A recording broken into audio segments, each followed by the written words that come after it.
This week's episode is for the emotional eaters out there. We're going to talk about how I went from emotional eating to emotional fasting. And yes, it's possible. I've seen it in many others as well. Stay tuned.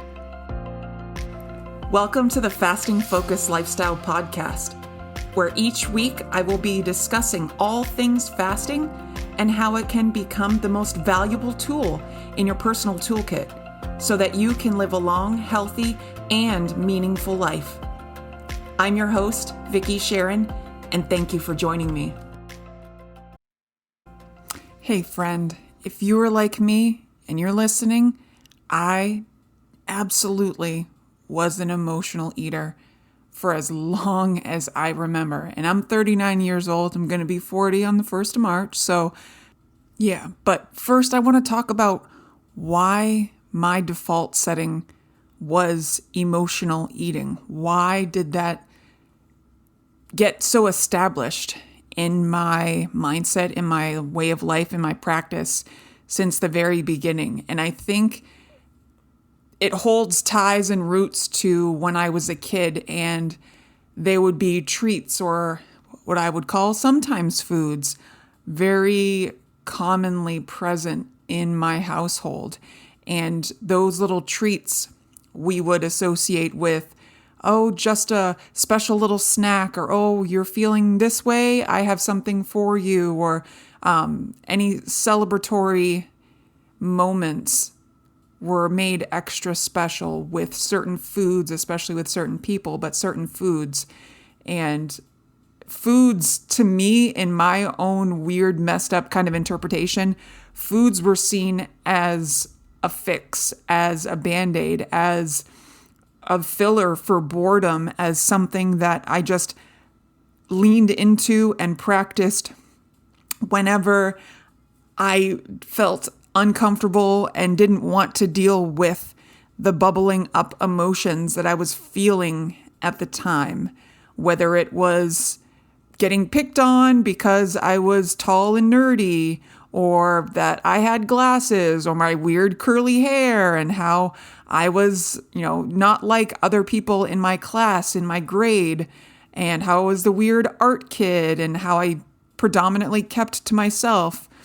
I know a lot of it stemmed from, shout out, not, side note, I, not meant to be a slight, apologize if any of my family is listening, this is not a slam at all, but very early on, I realized and identified myself as the weird one out of my sisters. I'm the middle child, and I always felt and held so firmly onto the belief that my older and younger sister were better, they were prettier, they got more attention because of the way that they looked, other people treated them nicer, kinder, better, got things for them over me. And this is, side note, why I resonate so much with the show Full House growing up, because out of those three girls, DJ, Stephanie, and Michelle, I was Stephanie. I was Stephanie Tanner. And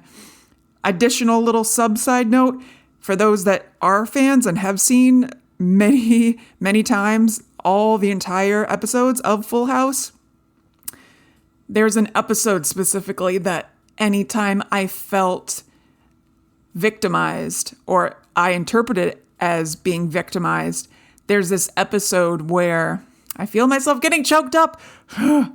There's this episode where Stephanie just wants love and attention and affection from her family. And they pan to DJ. I think she made a lead role in a school play, and Michelle was learning how to walk. And so much of the attention was so fixated in the household on either DJ or Michelle.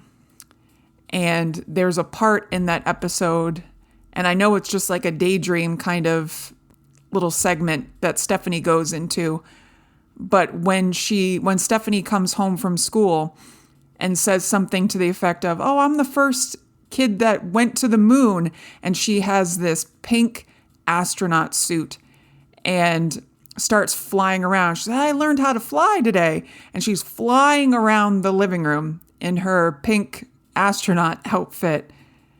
And Danny Tanner, Bob Saget, turns to her and said, oh, that's nice, honey. Hands her the duster and is like, while you're up there, can you dust the mantle?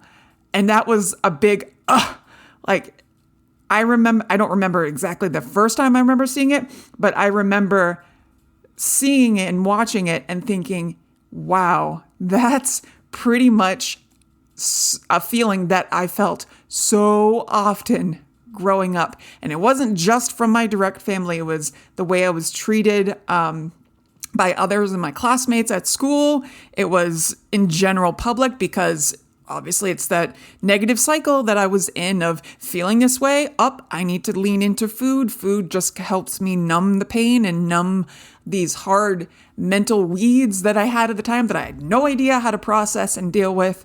And I wanted to just quiet them, push them down in a way from what I would shove in my face and let me, give myself some kind of sensory stimulation in my mouth to, ooh, this tastes good, or I'm just going to keep eating this to make these feelings go away, to make them shush, shush, shush, shush, shush. Right? That's what I imagine.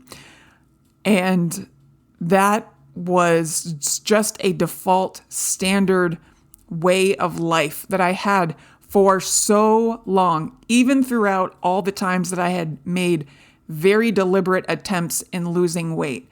That mental attachment to using food to pacify hard feelings was not dealt with at all. The methods that I had previously tried, like many other folks out there, I did the HCG drops where you super restrict what you're eating. I think it was like 500 calories a day. Again, that I think that in itself was a big reason why I really, really disliked counting calories in general. And when that worked for like a week and then shortly after became pregnant with my son, after my son was born, I wanted to make attempts to lose weight because both of my pregnancies were high risk because I was very overweight. Before I got pregnant with my daughter, I was prescribed and tried phentermine. And I don't know who else out there. Like, I hear ya. I feel ya if you were one like me that tried phentermine. And that messed with my body so much, more than any other weight loss method that I've ever tried before. It was such an uncomfortable feeling to have that stimulated kind of feeling. And of course, the sensation that you're after with that is to, make you feel like you're not hungry and just super energized instead. But man, does it mess you up long term. Like, I did not like the way I felt on that at all. I did that also for a week and bada bing, bada boom. Hey, pregnant again. So after I had my daughter through, again, that high risk pregnancy of just getting the looks, and for those ladies that are out there that know exactly what I'm talking about, the looks, and you can tell by looking, like other, ladies like me that feel that they can perceive what other people are thinking without saying it, just by the way they look at you or behave around you. My thoughts, because I'm an empath, my thoughts that were spinning in my head were, oh, they just want me to lose weight, or I'm way too big. They're going to say something about my weight. Oh, it's a risk to the baby. Swelling, edema, pre-diabetic. What other negative things are they thinking about me because of my weight and size? And, how much I honestly just wanted to have an easier pregnancy, but it was just, not to say my pregnancies were bad, but I remember just being extra uncomfortable. So carrying around a growing baby weight belly on top of my very overweight status as it was, very challenging. And I felt very stigmatized from every medical professional that I had to go to throughout both pregnancies. because even those situations also fueled the emotional eating fire that was still there, that was still not properly dealt with. So after my daughter was born, I did make very conscious attempts to shed weight again. And I came into the program that I've spoken about before called Ideal Protein. And while I did have some success, temporary success, the long-term results, I kind of felt like weren't going to even last when I was in the process of losing weight. Again, because I didn't feel a satisfaction with fixing and healing and improving the mindset that I had with the foods that I was addicted to, the foods that I constantly went to pacify those hard thoughts and feelings. There was none of that in the program. And I then eventually became a weight loss coach for that program. And that was one of the things that came up very often. And it was kind of like my solution for folks when they would ask me about it was just kind of like, you kind of have to just figure it out sort of thing. And it felt so scummy to me. It felt like I was creating a mess for people, if that makes sense. I felt like it was almost like a temporary fix that we all knew, in a consult where I'm consulting with them in person, we talk and measure and, support them and all that stuff. It felt like they knew secretly that this journey, this progress that they were making was going to be temporary. It was something that we both knew was not going to last. And that sucks. That sucks a lot because this was expensive. It was something that you had to buy into. This was something that you had to prepare these food lists, purchase these supplemental products and have the supplements and think about measuring and counting and sticking to this list of food choices. It was such a stressful experience. And when I stopped working as a weight loss coach for Ideal Protein, that was it for me. I felt like that's it. I've had it. I've had enough of my quote unquote diet culture experience. But yet when I came into fasting, I was at a point that I knew I was so sick and tired of being sick and tired, exhausted, being seen as the big girl. Vicky's always going to be this weight. And I knew I had to face all that messy, sticky, hard headspace, the thoughts, the feelings, emotions. I knew I had to deal with them head on.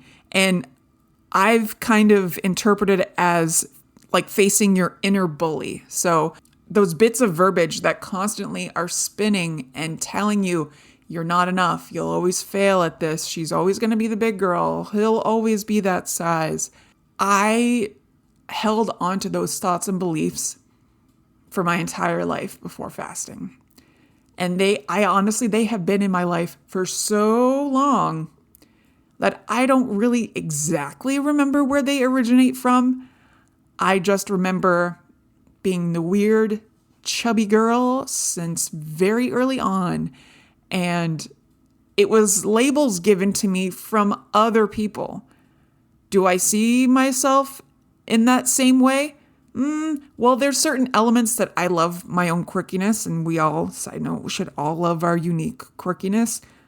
But I feel it is extremely unfair to hold on to thoughts, feelings, and beliefs. It's unfair to ourselves to hold on to the thoughts, feelings, beliefs, roles, positions that other people give us without our permission. So if that's you, if you have always been told you're this, you'll always have that, you'll always be this, you'll always, insert XYZ 1, 2, 3. If you want to detach from that, you can. You absolutely can. But you won't detach from that and remove it. Well, mine's not completely removed. Let's say I've made friends with it. This is not something that's going to be quick. It's not something that's glamorous. That's even talked about in general diet culture. Overall, this is not something very commonly addressed. But you have to really think about what those discomforts are. What causes you to go to the pantry, to go to the fridge? Are you bored? It could be a small, slight percentage. But very often, if you were like me, very often it was something crawled into your headspace from something somebody said, something somebody did, how something went. And that built into how I was feeling, and it festered and burrowed into my mind and heart and feelings to where I wanted to get away from that. And I wanted to get away from those feelings and thoughts. So in order to work through them, in order to, as I have, make friends with them, you first have to face them. You have to sit with those feelings. If you're not doing any form of meditation yet, here is your reminder. Please, please, please, even if it's as little as 30 seconds, a minute, focus, bring your attention back to your breath. That's all it takes, is focusing on your breath. Now, facing your discomforts, facing those hard, challenging thoughts, feelings, emotions are very difficult, especially if they're coming from someone else or from some other situation that's causing and instigating those feelings from within you. But instead of pacifying yourself with food, going to the fridge, going to the pantry, hitting the drive-thru, going to the store, and shopping while hungry, please don't do that. I'm going to challenge you to hypothetically, in your mind, while you're meditating, again, it can be as little as 30 seconds, in your mind, pause when you have these bubbling up feelings and emotions of, oh, I just want to go to the pantry. That should be signal, like big Batman to the sky, big warning siren, stop. When you have those feelings of get up, go to the pantry, get up, do this, order this, eat that. This is where you're going to, it's like mental intruder. You're going to identify the mental intruder, and that meditation is your, full of euphemisms today, full of metaphors. Your meditation session, I want you to think about as like your inner ring camera, your inner little security camera, and protecting yourself from these triggering thoughts, feelings, emotions, beliefs, etc., especially if they're coming from external stressors, from other people, from situations. So you're going to put this hypothetical flashlight on what that feeling is. What is that feeling? What is causing you to feel like you need to pacify your emotions with going on an eating binge? I want you to think about its origins and where your headspace is, how you feel. And then I want you to think about how you can see this entire situation, including yourself, from outside of yourself. So in that moment, while you're in a meditation, in that moment, I want you to hypothetically zoom out, see yourself with whatever this stressor is, whether it's a physical stressor, something that's happening, somebody that's with you. You're going to be metaphorically checking yourself before you wreck yourself. Shine that metaphorical kind of spotlight on this inner monster, this emotional eating monster that is starting to rage within you. Because I know for me, those perceived monsters turned out to be tiny little bugs that I could just flick away. The more that I was able to put my focus and facing head on what these perceived monsters were, it dismantled their power. So it's kind of like, in another way, if you think about it as our inner horror movie going on, right? The movies from the 90s, you remember the masked killers, right? So they seem super scary when they have the mask on, but a lot of the times these killers in the movies, when they took the mask off, they usually knew who they were. They knew where they came from, what their intentions were. They were a lot less scary, maybe. I'm not a big horror movie buff, but hopefully you see the point I'm trying to make here. When we have these perceived fears, apprehensions, and avoidance towards addressing and taking care of components of our life, they can seem insanely huge and out of control and incredibly overwhelming, intimidating to deal with. So in that moment, zoom outward from within. Sounds a little weird and a little out there, but remember, I'm used to hearing that I'm the weird one, so I've got no problem with that. Leaning into emotional fasting from those hard thoughts and feelings can be extremely challenging to even wrap your brain around. And I get it, totally understand, especially if you are a beginner.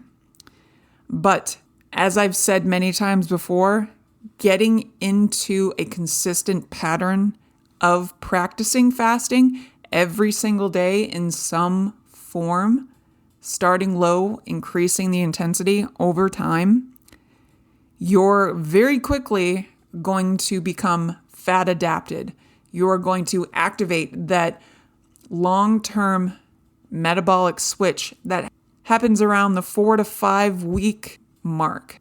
And that metabolic switch, along with making you a lot easier to burn body fat for fuel and allowing you to lose weight, it also increases your ability to maintain a clear, focused, kind of in the zone sort of headspace. And for me, and I've seen it in others as well, this clear headspace brings so much more internal insight. This clear insight allows for such an ease of navigation of thoughts, feelings, problems that arise in such a more mentally organized, calm, present sort of manner. If you know what I'm talking about and you've experienced, and if you're fat adapted, you know how amazing the feeling of being fat adapted is. So for me, leaning into emotional fasting after reaching fat adaptation was just a no-brainer for me. It made so much sense, because the opposite is going to put you right back to square one in the beginning again. And that up and down yo-yoing of your weight fluctuations is enough for anybody to throw in the towel and quit and not want to even attempt fasting again in the future, which your body wants to balance. It wants to utilize its stored excess body energy. We just have to reprogram our mental computer up here and remind ourselves how capable you are, how great you will and do feel when you're in this fasted state, especially when you're facing hard, challenging, emotionally taxing, trying problems, emotions, feelings, circumstances. For me, on my journey, I loved pushing myself. I loved the challenge and competing with who I was the day before. Every day felt like a new challenge, a new adventure. What could I do today? How could I face those mental weeds? How could I face those mental challenges and hardships to become a continued revised person of who I was the day before? I had no desire to compete and to compare myself with anybody else that I was learning from and getting inspired from. I had such an excitement for all the nuances of this lifestyle that it continually fired me up every single day I was on my dedicated weight loss. I took mental inventory when starting this journey of being at my lowest low. And every single time I look at my before picture, and if you're listening to my podcast, you've probably seen my before picture, I remember all those thoughts, feelings, emotions, bodily sensations so vividly because I wanted to make a permanent assignment in my mind, rule, boundary for me that this Vicky here on that day in August 2018 was never going to be in this world again in that form. That I needed to dig up real hard mental-ish and work towards it and work on it and fix what was not working before. I needed to address those hard things that I'd swept under the rug for so many years. And if this is you, you can address those too. Again, you're going to be facing your inner bully. And y'all, like my headspace now, I've developed such a sense of compassion, patience, empathy, gratitude, kindness for myself that whenever faint little whispers of old Vicky bubble up of not being loved, valued, ignored, I'm the weird one, you're always going to be da-da-da-da. Whenever any of those faint memories make themselves present or try to hold, some stability in my mental space, I pause, like I pump the brakes on whatever I'm doing. If I'm driving, obviously I can't, but you know what I mean. I pause my train of thought there. And I just show so much patience, kindness, gratitude, empathy for myself in that moment. And it's, to me, I relate this back to when my babies, yes, they are still my babies, when my kids were babies, when they were infants, and they would throw the biggest temper tantrum. If it was when we were somewhere out in public, I pretty much dealt with it the same way as I did when it was at home. And it was going up to them, wherever we were, scooping them up, and just wrapping my arms around them. Usually I would rock back and forth to provide that kind of soothing comfort that I know they needed. Because the way that I saw it and still interpret it within myself when those faint whispers come up is I needed to pause to collect myself before dealing with whatever was right at the surface at this moment. Pause, reflect, show gratitude and self-empathy on this journey. Things on your fasting journey will not always go your way. There's going to be so many times, if not already, that things will go in the wrong direction that you were intending to. But does that mean that you stop? No. Does that mean that you may need to adjust your journey or think about what you did before and how you can adjust, tweak, modify to keep pushing forward? Because as I've said before, I love plateaus. They get such a bad rep. And I've dedicated a whole episode to plateaus. Like, check it out if you're interested. But how we deal with the challenges that come up in our fasting journey, whether directly or indirectly related to fasting, doesn't matter. It's all connected. How we deal with these challenges and hardships can determine our success on our journey. How you deal with the stressors in your life will have an influence on your journey. So this is why I call it the fasting-focused lifestyle, because fasting has this beautiful rippling effect of balance into so many different aspects of your life than a typical weight loss method would provide. Emotional fasting for me is still a practice that I do and will continue to lean into to maintain the balances in my life when I know my headspace goes into sticky, icky kind of places, especially now with it being the middle of October And November, especially, is a very challenging month for me as a widow. So I know my default setting is going to be to go into an extended fast for probably the first 10 days of November. And you can do your own form of this too. This is where you can recognize, identify, and really sit with those hard thoughts and feelings and know that you can detach from them while seeing and experiencing them and letting them pass. Because chances are it's a temporary thought and feeling that comes to you in those hard, challenging moments. And I've said this before, but I want you to think about those emotions, those thoughts and feelings. Think of them as tunnels that you go through. You should not stay in those hard mental weeds. You have to keep moving. We have to keep moving. Moving through those hardships can be really challenging. Like you're probably mental machete chopping through the Brazilian jungle at times with how thick and hard and challenging it can be. And with the emotion bubbling up in my voice, for me, that was widowhood, full fold. And I knew I could not stay in the mental funk, as my late husband used to call it, because I knew what that would bring to me in my future if I stayed in the weeds, if I stayed still in this hardship that I was experiencing mentally in my mind.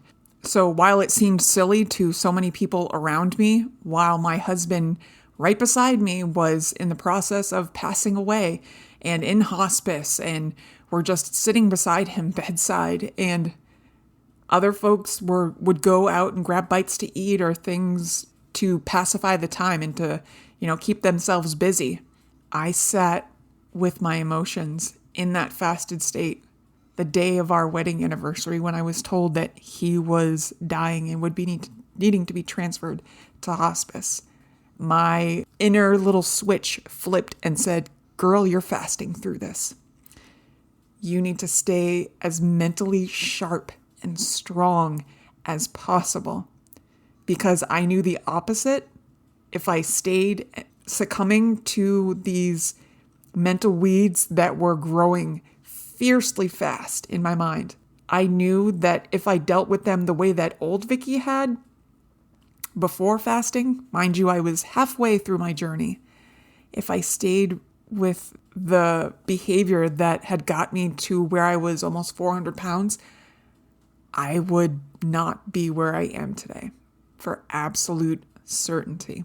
I stayed in the present feeling of that grief and widowhood, but I held on to, even stronger, the feeling of fierce will to live and determination to stay the course that I had already been on for so long. At that point, I was over a year into my fasting journey. I allowed myself to feel sad, but then I would have little moments where I remember being bedside with my late husband and he would not be responsive. It was probably the day before he passed away. And I remember going into his room, just me and him. And I remember opening up my phone and going through a playlist of songs that I knew he and I had special ties to. And side note, I'm going to let you into a little silly component of our relationship, and I apologize, maybe not. I'm going to bring you a little sneak peek into our early relationship. So I was singing to him bedside while he was dying, and these songs that I would be singing to him, just lowly kind of whisper a little serenade. This was stuff I remember doing when we first started dating and we were living together. And I had this video game, American Idol, where it was like a little karaoke video game. I think it was for the Xbox. And I got into it so goofy, so silly. And that was our little thing. And he would just sit there and just look at me and laugh and be like, "I'm glad you're having fun. I'm glad you're enjoying yourself." So this little moment while he was laying in hospice, I would just it was almost like a whisper soft serenade of songs that he and I had very fond memories of.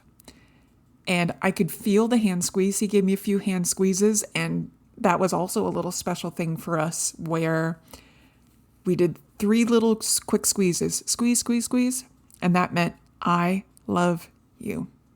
And that's something I still do with my kids till this day. So reflecting on those, yes, that's challenging, but I'm extremely proud of the way that I handled that headspace. And I know that he is too. I know my actions are a direct result of my fierce will, determination to be as healthy as possible for not just my future, but for my kids' future as well. So again, while it may be really challenging in the beginning, please give yourself grace, patience, compassion, empathy, please, and take as many moments to pause, identify, and recognize when those emotions hit, when they bubble up, call them out. But remember, zoom out and see the bigger picture and detach from owning those thoughts, feelings, and emotions, especially if they don't come from you. You are so much better than that, and you are deserving of a long, healthy, and meaningful life. Because I believe in you, even if you don't. And if you are in need of supportive coaching on your fasting journey, I'm here and I would love to support you on yours. TheFastingFocusedLifestyle.com has my calendar, links to many resources, current promotions that I'm running right now that I'm really excited about, and much more to come. If you liked this podcast episode, please consider leaving a review. And if you have additional questions or maybe topics that you'd like me to cover on future podcast episodes, please email me. I'd love to hear about it. Send me a message at Vicki, VICKI, at thefastingfocusedlifestyle.com. And big virtual hugs to you. You got this. You can go get your after. Please take care of yourself. Thank you.